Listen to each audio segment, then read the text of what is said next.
Welcome to Spot On Chat. I'm Rebecca Monet with Zoracle Profiles. Zoracle provides profiling tools to franchisors and franchise brokers that helps facilitate a right fit between a prospective franchisee and a franchise concept. On the show today, I have Tom Scarda. Tom is a certified franchise executive and the brains behind the Franchise Academy. He's also the host of a very popular podcast called Franchise Frontrunner. He's an author of three books, one called Franchise Savvy, Six Strategies Pros Use to Pick a Top Performing Franchise, The Magic of Choosing Uncertainty, and The Road to Franchise Freedom. And recently, Tom, you won a pretty fabulous award as being one of the top 100 global influencers in franchising. Yeah. So, I mean, I always knew that. It's about time you got that kind of credit. Thank you. So, welcome to Spot On Chat. I'm glad you can spend some time with us today. Oh, it's an honor, Rebecca. I'm flattered. I can't believe I'm here. This is awesome.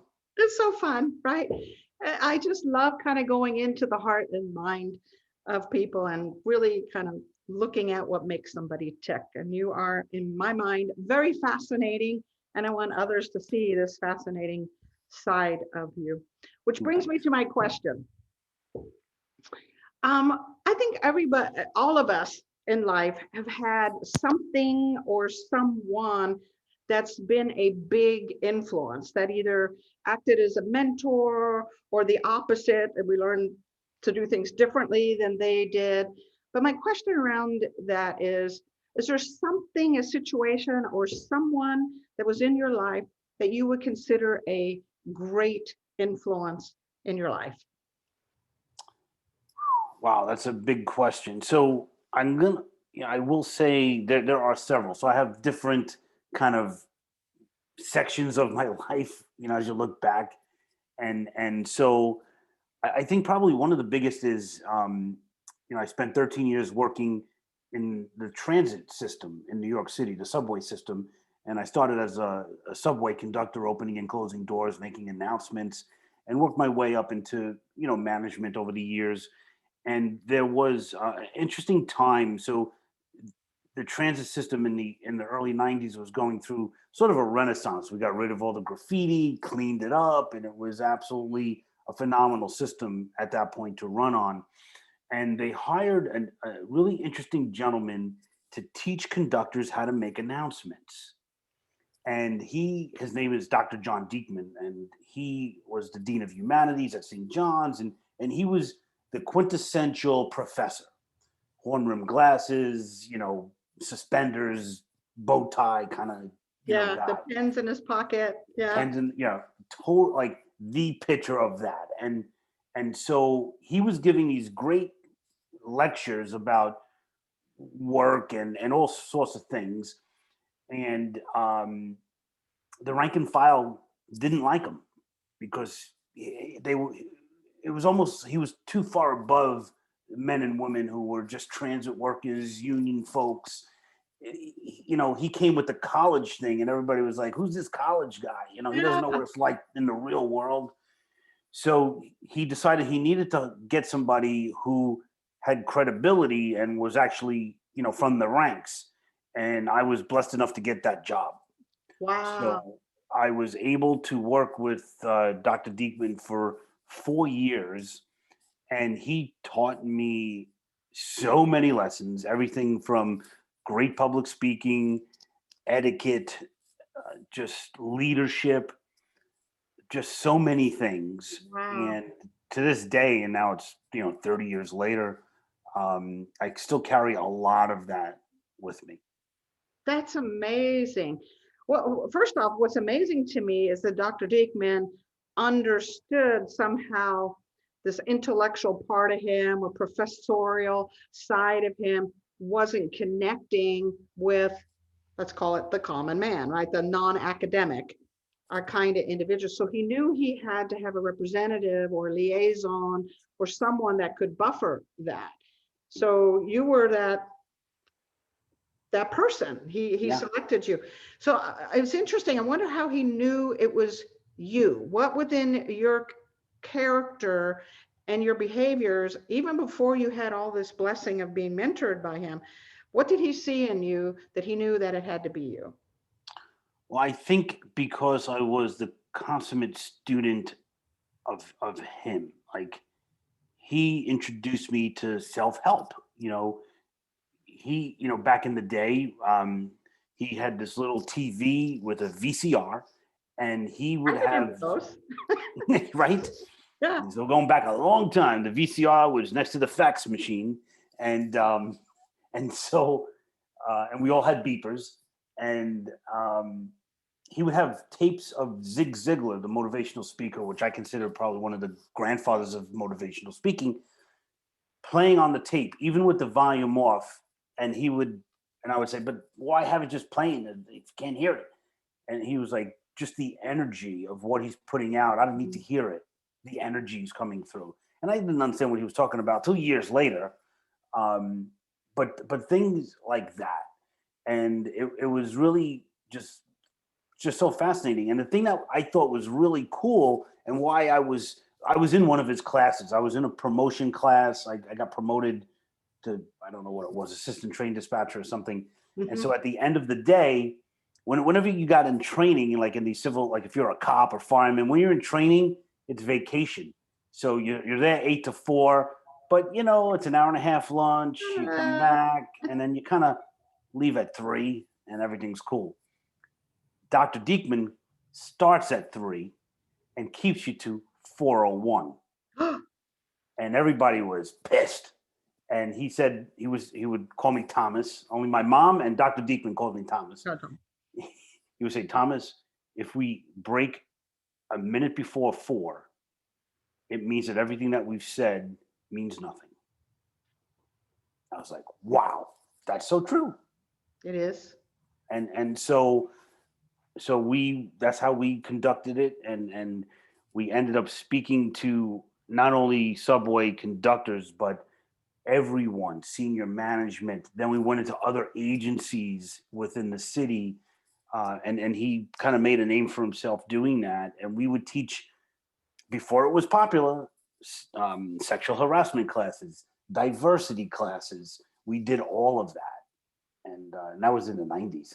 That's amazing. So he was teaching personal growth.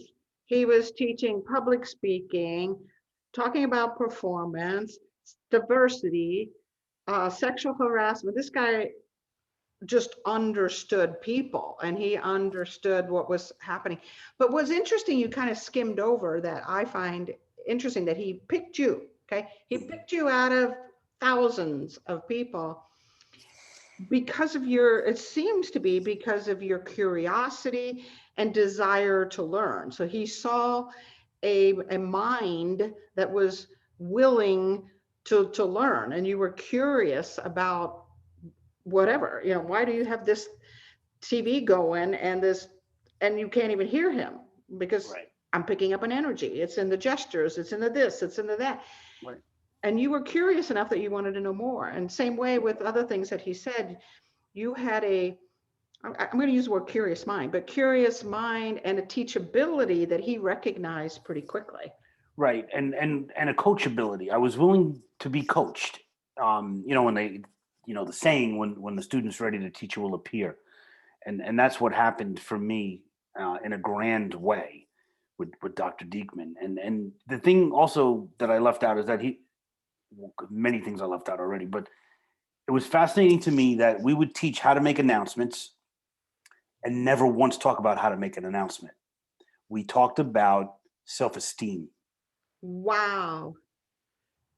That's what motivated, and conductors were making fantastic announcements after that, because they felt better about themselves, and they knew that Yeah. they weren't just a cog and they weren't just collecting a paycheck, but they were helping New Yorkers get home. And that was brilliant, just brilliant on his part. That is brilliant. It's making them feel valued and important. And in that case, it builds the self-esteem, which then has them do a better job. In this case, being an announcer, a kind of thing. This guy sounds absolutely brilliant. You are So so blessed to cross paths with him and yeah, be coachable. It's kind of interesting as you're talking about this, Tom. it kind of brings me back to the idea of franchising again, and this coachability. It's one thing that we frequently get asked at Zorkel, is around this coachability, because of a franchisee who comes in that doesn't have that attribute that you do have and did have, it has a much more difficult time as a franchisee. Would you agree with that? Yeah, absolutely. So I think the reason I was so successful in my first franchise and then failed in my second franchise was because I was coachable the first time. The second time, I was really cocky, I guess is one way to say it. We get that way. Because, Yeah, right? after Because I success. had success, right? In my first one. And it's so funny because when I was leaving Transit to buy Maui Wowie Smoothies, where I met another mentor of mine, Michael Haith, who you may know. He was the CEO and president of Maui Wowie. He took me under his wing because it was a small franchise at the time, and he had time to give me. But as I was leaving, I went to Dr. Diekman, and I told him what I was doing, and without any emotion, he was like, "Now it's time to put forth and into practice everything that you've been talking about for the past 4 years." I was like, "Whoa!" It's like the Karate Kid, right? Right, kind of like that, yes, right. And then he said something that I tell my prospective franchise candidates now is that when you have a go up goal, when you want to do something great in your life, Mm-hmm. forces will come against you, and those forces many times are your friends and family that are going to try to talk you out of it. Yep. And Diekman said something to me that I never forgot. He said, "Your success reminds them of their failure." Ouch, ouch, ouch, ouch. And that's what happens. And that's so people, box you into this. That's Tom, the transit guy, not Tom, the entrepreneur. Now I have to change the way I think about this guy. Let me drag him down so he doesn't do it, or otherwise it's work for me. It's kind of the underlying feeling. It's not just Tom the transit guy, but Tom the motorcycle gang guy, right? Right. Double whammy, Tom. You had a double whammy there. Yeah. Oh, this is so fascinating. You are absolutely fascinating in your life story. So, but I got to wrap this up again. I'm going to have you back for another series. So thank you for sharing your heart, sharing your life, and hopefully inspiring some folks around this whole idea of mentorship and coachability and all of that kind of thing. So thanks, Tom. Thank you, Rebecca.